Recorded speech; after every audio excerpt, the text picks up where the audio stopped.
This video was brought to you by Skillshare. More on that later. Welcome to another RimWorld Basics Guide. Glad people are loving them. Now it's time to talk about the most important part of RimWorld. And I'm not talking about organ harvesting. No.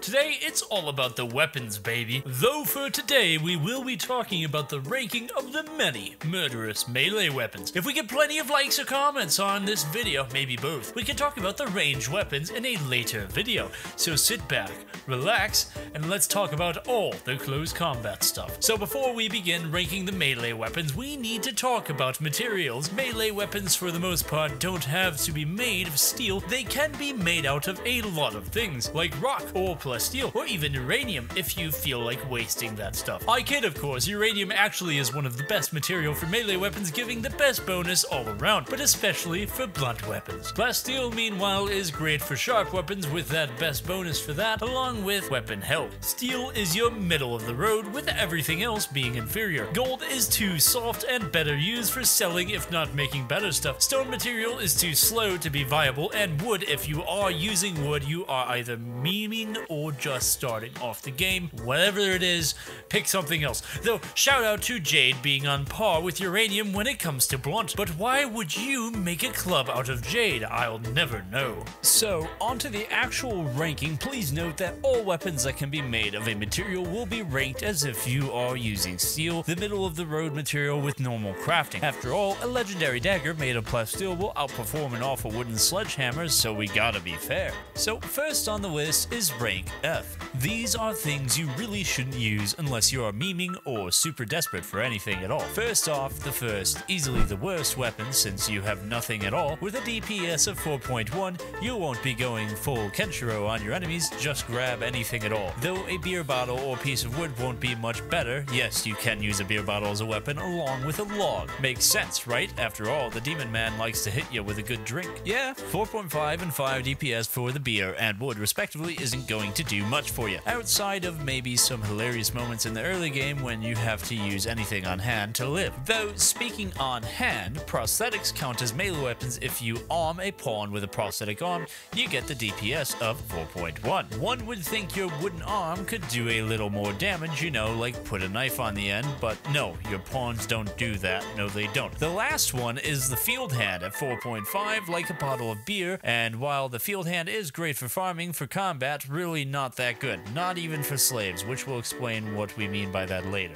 So, on to D rank. These three aren't too bad per se, but the effort to get them, or the fact that there are better options, keeps them from being too viable in the long run. These are the elephant tusks, the ikiwa, and the jade knife. So before I get some comments, let's talk about the jade knife, which many actually might not realize is a unique item that can only be obtained from the tribal start. Yeah, sounds great, except it only does an average DPS of 5.89, plus that damage is from the handle, cause jade does more blunt damage than sharp. A normal knife outpaces it, so just sell it, or use it to dunk on your enemies if you want. The ikiwa actually is an alright weapon with 6.75 average DPS, but the piercing weapon has good armor penetration at 32.59%. So why D tier? Well, there are far better armor piercing weapons out there, including the baseline spear. Still can't deny in the early game when you need something to break through some armor. This isn't a bad first option. Finally, the elephant tusk. Elephants know how to use this to gore any enemies, so why shouldn't you? Well, yeah, fighting elephants is tricky. They are very tanky, and you get elephant tusks as a reward for butchering them. They have an average of 6.38 sharp damage with an average of 23.5%. Yeah, even the previously mentioned ikiwa is a better choice. Not only is it not the best weapon, but you have to already hunt down a dangerous animal just to get it. I'd skip it if you can, and just sell off the tusk, worth more that way anyway. I just want to stop for a second and talk about today's sponsor, Skillshare. Skillshare is a website where you can learn new tips and tricks for life, kinda like how you're here learning tips and tricks for games. Using Skillshare, I revisited my roots and took Learn Adobe After Effects for Beginners by Jordy Vanderput, you know, the Cinecom guys here on YouTube. And I'm happy to say the first 1,000 people to sign up using the link in the description will get their first month free. Look at that sky. Beautiful.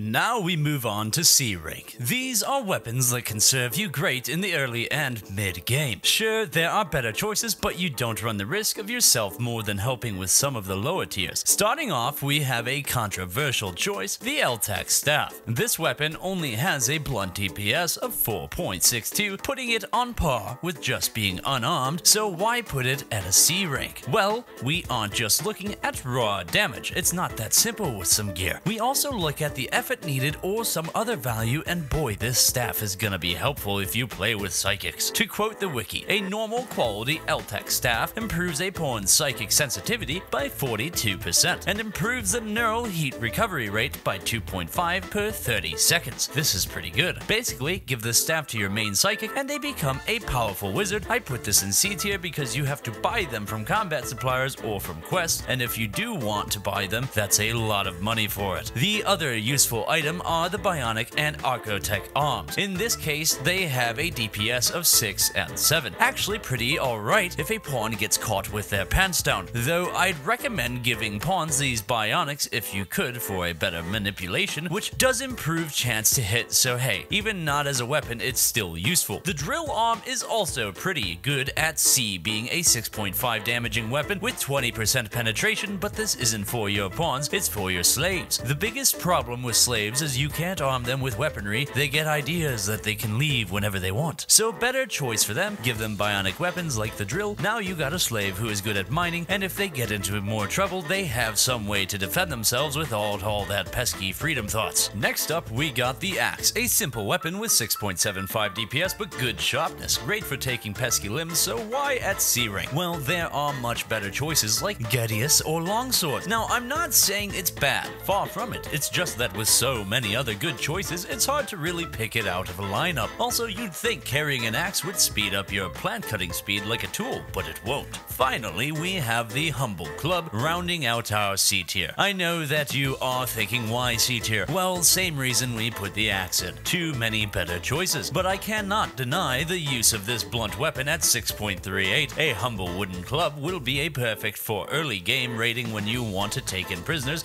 non-lethally. And yes, I said wooden. The wooden and steel club have equal DPS values, just different AP. The club will be outclassed by weapons in later tiers, but when you need to make sure you take in an enemy live, it's a good way to blackjack them and bring them down, and no matter what, every RimWorld player will be grateful they can always have this as potential weapons. They can make them when the chips are down. B tier is next, and these are weapons most playthroughs can find a use for in one way or another. First is the Thrumbo Horn. Unlike the Elephant Tusk, which is pretty outclassed by similar weapons, the Thrumbo Horn has a set DPS of 9.2 with a respectable piercing of 34.88%. To compare, it's like an excellent quality steel longsword. Now that hard part is getting a Thrumbo killed. Thrumbo aren't exactly known for being easy targets. Well, if you got a nearby raid, some merchants who are near you, or maybe some mechadoids that need some more targets, just shoot at one of them and watch the fireworks. Is it cheesy? Yes it is. Is it fun? You bet it is. If you want to arm your slaves without having to actually arm them, try the many built-in weaponry on this list, be it the Knee Spike and the Venom Fang and Talons. All these are great to arming your slaves, but also your gunners so they have a melee weapon on standby, in case they get into a close combat scenario. Great middle-of-the-road upgrades for anyone who might get them in a quest. The spear in all of time has been a staple weapon, and for good reason. That piercing damage. Sure, it is not as grand as a sword, but with 7.88 DPS and an outstanding AP of 70.13, this is the weapon to use against high armor targets. It's a great weapon whose piercing is rivaled only by the Mono Sword, which we will talk about later. Though last on the B tier is the Breach Axe. Now it's not that good on paper with 6.75 DPS and blunt damage of all things, but like the LTAC Staff, this one is for its utility. Against building material like walls, this axe gets a 10 times damage multiplier. Perfect for raids even in the late game, because you can use this to bypass turrets or use the buildings as cover. Just wish enemies didn't get to use them though. Onto A rank, and we got the last two of the bionic melee weapons, the Power Claw and Hand Talon. Both great hand replacements for any pawn, slave, or otherwise. With the Power Claw, claw at 11 DPS with the talon at 10. I don't need to explain why clawed hands are cool. I mean, look at this. Claws are cool. Don't deny that. They go up A rank for that alone. For serious stuff, we have a trio of some of the best in endgame weapons: the Gladius, the Mace, and the Longsword. These three are the best weapons you can make in RimWorld. Starting with the Mace, take the club and make it beefier, coming in with a DPS of 7.01 and a surprising good armor piercing of 35.06%. This weapon is what you use when you want to make sure those heavily armored raiders come back to your clinic for organ harvesting. The Longsword, meanwhile, is your weapon for straight DPS with 7.96 and an armor penetration of 47.44%, and that's just for normal steel.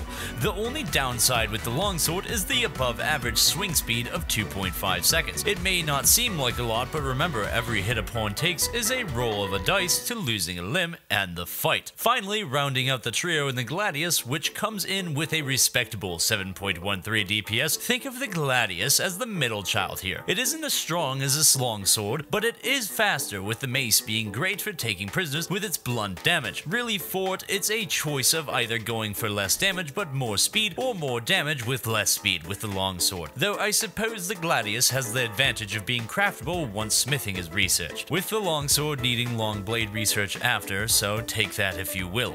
Alright, now for the final rank, S rank, the best melee weapons you can get in vanilla RimWorld. If you can get one, take it and never let it go. Of course, if you were paying attention, you know that they are the trio of the Mono Sword, Plasma Sword, and Zeus Hammer. Anyone who is lucky enough to find these weapons in a quest or from a merchant will find a tool perfect for dealing with problems. Starting with the Zeus Hammer, it lives up to its name by bringing the thunder on targets with a DPS of 9.82 and armor piercing of 66%. But that's not all. It also comes with an EMP effect on hit, so see any pesky targets with a shield belt? Just smash it open. This also works on mechanoids, stunning them and helping your team to scrap them. This weapon is just great for situations like that. Plus, since most pawns wear sharp armor, not blunt armor, the hammer at times does a better job at dealing with later raids, so point for it. The Plasma Sword is my writer's favorite of the trio, for good reason too. At 7.65 DPS, it may not seem like much, but it comes with a chance to set targets on fire. And a target on fire just means pre-cooked long pork for the colony. This is a decent all-around weapon, decent damage, a cool effect, can see why Brent likes it. Of course, last but not least, is the Mono Sword. Think of a Mono Sword as a tool to cut through anything like a hot knife through butter. This one sports a whopping 11.45 DPS with an armor penetration of 118.8%. And this is just for normal Mono Sword. Wielding this, you might as well have a lightsaber. Works just as well. Needless to say, use this for higher armored targets like insectoids. Though I lied, it's not the end. See, in our research, we discovered something. Persona weapons actually get a buff to their stats. Yeah, I actually didn't know this, but apparently lore-wise, when a pawn links up with a Persona AI, they fight in sync, so their stats go up. Zeus Hammers do 13.17, Plasma Swords 10.66 respectively, with Mono Swords having the best DPS of 14.53, and all their armor piercing goes up too. Yeah, so if you got a melee focused character, even if the Persona AI isn't the more friendly kind, maybe it's better for the stats, cause oh boy, Bren and I might have slept on this one before writing the video. Oh my gosh, actually, geez, holy crap. Well, alright, that was quite the list, but hey, that was fun. If you excuse me though, I gotta remind Bren that the budget is being cut so he can't feed his soda addiction.